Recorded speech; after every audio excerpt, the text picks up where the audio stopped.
Addio alla tradizionale receptionist che verrà sostituita da un ologramma in perfetto stile Guerre Stellari. Il turismo cambia e viaggia in maniera rapida verso la tecnologia pura per non perdere la competitività.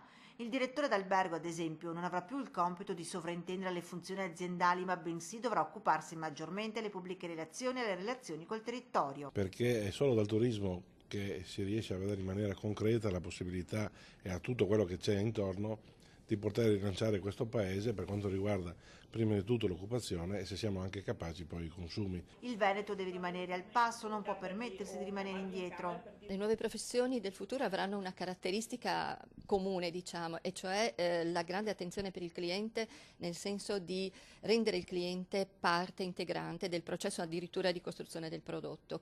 Il contesto competitivo si fa sempre più aggressivo e bisogna essere pronti a vincere queste sfide. Nella nostra regione c'è una carenza che va colmata. C'è proprio la necessità di comprendere meglio le potenzialità del territorio.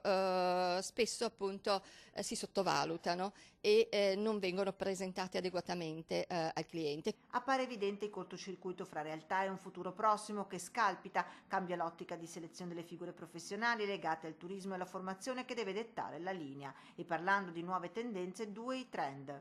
Possiamo dire che due sono i grandi trend e che sono collegati poi tra loro. Da una parte l'impatto delle nuove tecnologie e quindi le opportunità che offrono e dall'altra parte invece il cambiamento della domanda che va verso sempre di più una richiesta di personalizzazione estrema. Il progetto voluto da Confcommercio in collaborazione con CISET e Ca' Foscari ha come obiettivo individuare le figure professionali del futuro, creare un osservatorio permanente e redare un manuale dedicato agli imprenditori, una sorta di handbook per gestire il ricambio generazionale.